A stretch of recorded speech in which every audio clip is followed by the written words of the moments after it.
Hola, ¿qué tal? Bueno, pues estamos ya en la última cápsula del año, estamos terminándolo muy bien, muy contenta de, bueno, pues poder seguir aquí. Les agradezco que, bueno, no hayan dejado de seguirnos. Y bien, pues con esta cápsula estaremos terminando de hablar de los poderes de la Unión, de cómo en una república como la mexicana se divide el poder en tres: poder ejecutivo, legislativo y hoy nos tocará hablar del poder judicial, pero como lo hemos hablado en los distintos niveles de gobierno a nivel federal y a nivel estatal. Vamos a explicar primero a nivel estatal cómo se entiende el Poder Judicial, que es el encargado de impartir justicia, es el que le va a dar a cada quien lo que le corresponde. Y esto, bueno, pues es una figura que le corresponde únicamente al Estado.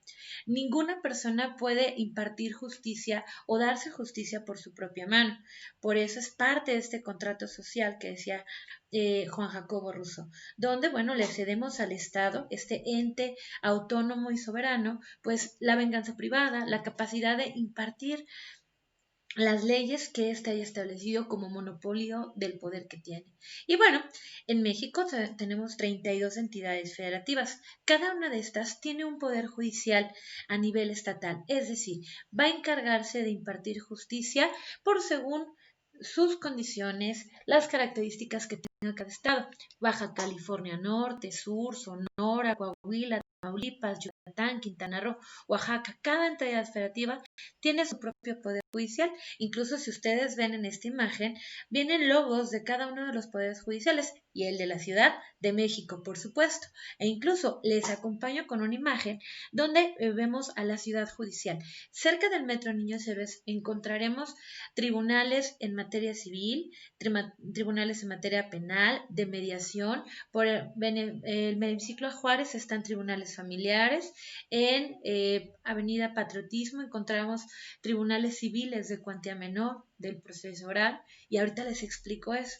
Y es que en cada entidad federativa tiene su propia autonomía, tiene sus propias leyes. Por ejemplo, tiene su propio Código Civil, que es esta ley adjetiva que va a definir cada, esta ley sustantiva que va a definir qué es un delito en materia penal, qué derechos tiene la familia en materia civil, qué tipo de contratos, qué tipo de títulos de crédito va a reconocerse en cada una de estas entidades federativas, aunque a nivel federal hay otro tipo de leyes, pero cada entidad federativa tiene esta propia autonomía.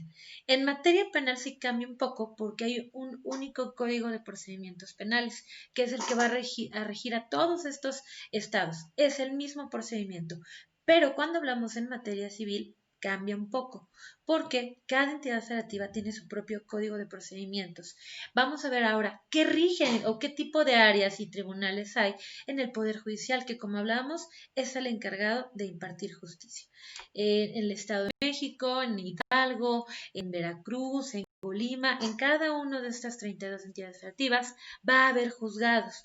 Juzgados que son los lugares donde se imparte justicia y los va a ver en las siguientes materias. Por ejemplo, tenemos juzgados en materia penal. Me voy a quitar un poquito para que no me deje de ver. Tenemos juzgados en materia penal. Estos van a sancionar, a castigar, a reparar los daños de las víctimas y, bueno, a juzgar a estas personas que hayan posiblemente cometido un delito. Les decía, hay un Código Nacional de Procedimientos Penales y cada estado va a tener su propio código penal, ¿no? Su propio catálogo de delitos. Mientras que, no sé, en el Estado de México, el abigeato, que es el robo de cabezas de ganado, de animales, es un delito, en la Ciudad de México no lo es, ¿no? Mientras que en la Ciudad de México el feminicidio se castiga con 80 años, habrá otros estados en los que no ocurre, ¿no? Y bueno, ¿esto de quién depende? Pues del poder legislativo estatal, de cada entidad federativa, pues sus diputados que eligen para cada ley. Ahora, vámonos al derecho civil. Les decía, el derecho civil, vamos a ver, por ejemplo, todo lo que tiene que ver con contratos, cuando yo firmo un pagaré, cuando alguien no cumple con la entrega de alguna mercancía, de algún contrato, ¿no? Lo voy a llevar en tribunales, en juzgados civiles. Pero dentro del derecho civil hay una rama que se llama el derecho familiar, justo como lo dice su nombre.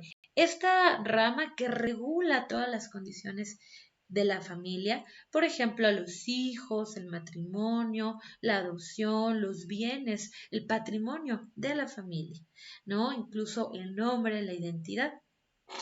Luego vamos a ver el derecho administrativo. También hay tribunales en derecho administrativo. ¿Y qué quiere decir administrativo? Bueno, pues el Estado no puede actuar de manera aislada y de hecho nos puede llegar a afectar a los particulares. Por ejemplo, cuando cierran el negocio, ahora con esto del COVID, INVEA, ¿no? Por lo menos en Ciudad de México se ha encargado de permitir que ciertos lugares abran, que otros no, poner multas. ¿Qué pasa cuando no cumplo con mis pagos de Hacienda, ¿no? O que tengo que pedir una devolución? Bueno, en razón del derecho administrativo, el Estado le va a impartir justicia a los administrados, a los gobernados, por las acciones que cada institución como Estado haga. Por ejemplo, Profepa, si a mí me quitan un animalito que está tal vez en peligro de extinción o que en alguna norma federal esté prohibido que su tenencia, que yo lo tenga, bueno, pues tendré que llevar un juicio administrativo para demostrarle que yo tengo papeles, que antes de que saliera esa norma yo ya tenía, por ejemplo, ese lorito o aquellos actos, por ejemplo, se lleva la grúa a mi coche, yo puedo ir a un tribunal de justicia administrativa y yo demandar la devolución por ese pago de esa multa, porque pues solo se me impuso a mí, ¿no? Entonces, para eso nos sirve el derecho administrativo. Último, pues tenemos al derecho laboral. El derecho laboral, pues es justo, antes de esta reforma existían las juntas, existen todavía, de conciliación y arbitraje. Sin embargo, no pertenecían totalmente al poder, a los tribunales de cada estado, sino era más federal. Sin embargo, ahora se van a convertir en tribunales laborales, ¿no? Donde ya no va a ser un presidente, sino un juez en materia laboral. Y esto pues todavía protege más a los trabajadores, ¿no? En el derecho laboral vamos a hablar de sus derechos sociales como el derecho a una vivienda, el derecho a una seguridad social, en caso de que sean despedidos injustificadamente, ¿no? Que tengan unas 8 horas de trabajo al día, que tengan un descanso, que tengan un salario. Y entonces, para esto sirve el derecho laboral. Pero bueno, esto es a nivel estatal. Esta es la impartición de justicia que cada estado va a hacer por medio de su poder judicial. Sin embargo, ¿qué ocurre cuando ya llevo cualquiera de estos juicios y yo considero que la autoridad no realizó bien su trabajo, que no se apegó a la legalidad o a la constitucionalidad, que hubo una violación a mis derechos humanos? Bueno, pues yo poder recurrir ahora sí al Poder Judicial Federal. En el Poder Judicial Federal se va a revisar por juzgados de distrito y los tribunales de circuito la legalidad de los actos, que el juez, que el actuario haya hecho bien su trabajo en este procedimiento de juicio. Y la Suprema Corte de Justicia de la Nación, que es la máxima autoridad del Poder Judicial a nivel federal, va a revisar actos de constitucionalidad que no se hayan violado derechos humanos. Y es aquí cuando encontramos, por ejemplo, las apelaciones, ¿no? Las apelaciones se hacen ante un tribunal colegiado de circuito y es sobre ciertos asuntos cuando yo creo que el juez no revisó correctamente el procedimiento, que violó alguna etapa y que me hizo un agravio. Puedo yo también presentar un amparo indirecto. ¿Qué quiere decir esto? Cuando un acto de una autoridad que no sea definitivo, pues viola mis derechos humanos o la constitución o la legalidad de un acto y lo presenté ante un juzgado de distrito. Pero también hay juicios de amparo directo. Estos se podrán realizar ante un tribunal unitario de circuito. Hay justo tribunales de circuito en materia penal, en materia civil, en materia laboral, ¿no? Y bueno, ya la última instancia, lo último a lo que puedo yo recurrir, pues es justo a la Suprema Corte de Justicia de la Nación para recurso de revisión.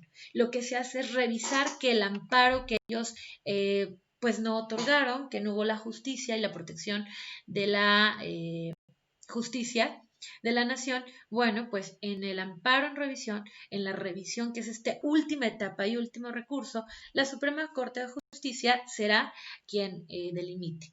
Cuando hablamos de los otros materias, derecho penal, derecho civil, derecho familiar, administrativo, hablamos de jueces.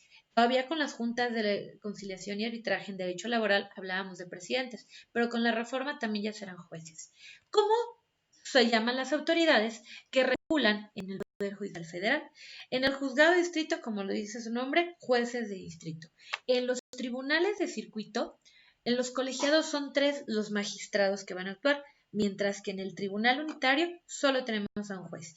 Y en la Suprema Corte de Justicia de la Nación hay 11 ministros, 5 por cada sala, 5 y 5 días, pero tengo el ministro número 11, que es el ministro presidente, que cuando se ponen a resolver algún asunto en el Pleno, este presidente, este ministro presidente, dará el voto decisivo cuando hay un empate.